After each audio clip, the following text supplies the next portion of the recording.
שיתפוצץ. מסקרן מאוד. אוקיי? אז אנחנו רואים, יש לנו כאן בעצם, אוקיי? אנחנו רואים שזה רך, זה פריך, זה מתנפח, הוא נושם. עכשיו בואו נראה של מעשן, אוקיי? בואו נראה של מעשן. חזיר שישן. מה זה אומר חזיר שישן? לקחו את הריאות של החזיר אחרי שהוא מת, אוקיי? הכניסו את זה לאינקובטור. אתה יכול לבוא מפה ולנפח אם אתה רוצה. הכניסו את זה לאינקובטור עם עשן, מה שמדמה בן אדם שישן במשך כמה שנים. אז בואו נראה איך נראות הריאות של אותו מעשן. אוקיי? ממש ככה, אני זוכרת. זה ככה ממש ניתוח נראה. גבייה שהאמרתי לכם, זה היה ממש זה נראה ככה. עכשיו בואו נראה איך זה מתנפח.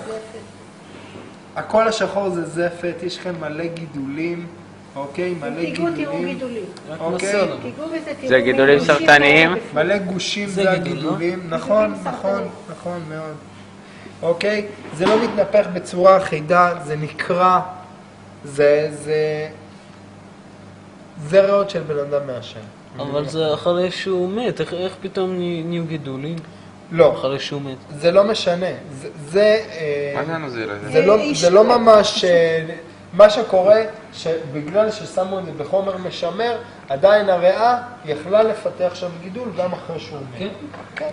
אני שמו את חושבת זה ממש ישר אחרי. אני חושבת שפעם סיפרו לנו, כשהייתי פה במעבדה, שפשוט לקחו חזיר ושמו אותו בחדר ישן. יכול להיות שזה מה שעשו, יכול להיות שזה מה שעשו. לכן גם יש גידולים. אתם מרגישים שזה יש בפנים גושים? אתם מרגישים גושים? יעוף עוד שנייה. אתם מרגישים את הגושים כן, בפנים? שי, אתה מרגיש ממש הכל גושים גושים. סופיים?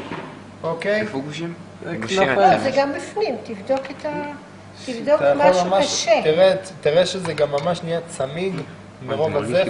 אז תוך כדי שאתם כן, אבל אתה עם מסתכלים, כפפה, אין לך מה תוך כדי שאתם מסתכלים אני אסכם את מה שהיה לנו היום. היום אנחנו בעצם ראינו מעבדה שהיא מעבדה שעסקה בעישון, אוקיי? ראינו מעבדה שעסקה בעישון, עברנו על כמה תחנות. מבחינת גזים, אנחנו הבנו איזה גזים